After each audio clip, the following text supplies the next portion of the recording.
আজকে গিয়েছিলাম গোপালগঞ্জ এবং বিকাল হয়েছিল ঝুম বৃষ্টি এবং কী করলাম তাই নিয়ে থাকছে আজকের ভিডিও। সো হ্যালো এভরিওয়ান, আমি জান্নাতুল ফেরদৌস। আমি অনেকদিন পরে আজকে যাচ্ছিলাম গোপালগঞ্জ।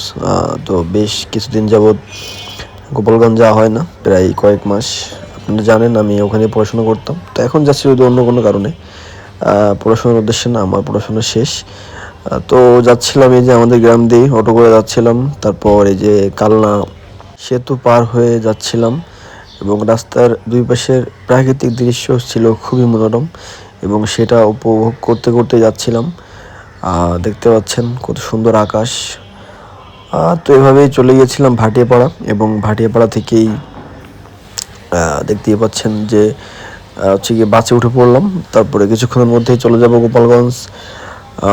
চলে যাচ্ছি প্রায়, আর কিছুক্ষণ লাগবে। এই বাসের রাস্তার পাশের দৃশ্য দেখতে খুবই ভালো লাগছিল, তো বাসে বসেছিলাম, এই যে দেখতে পাচ্ছেন। তো যাই হোক, এবং গোপালগঞ্জ খুলনা যে ঢাকা গোপালগঞ্জ থেকে হয়ে খুলনা পর্যন্ত যে হাইওয়েটা খুবই সুন্দর এবং বিকালে আকাশের অবস্থা ছিল খুবই ভয়াবহ এবং অনেক মেঘ করেছিল এবং তার কিছুক্ষণ পরেই অনেক বেশি ঝুম বৃষ্টি হয়েছিল এবং কফির মাধ্যমেই আজকের দিনটি শেষ করলাম।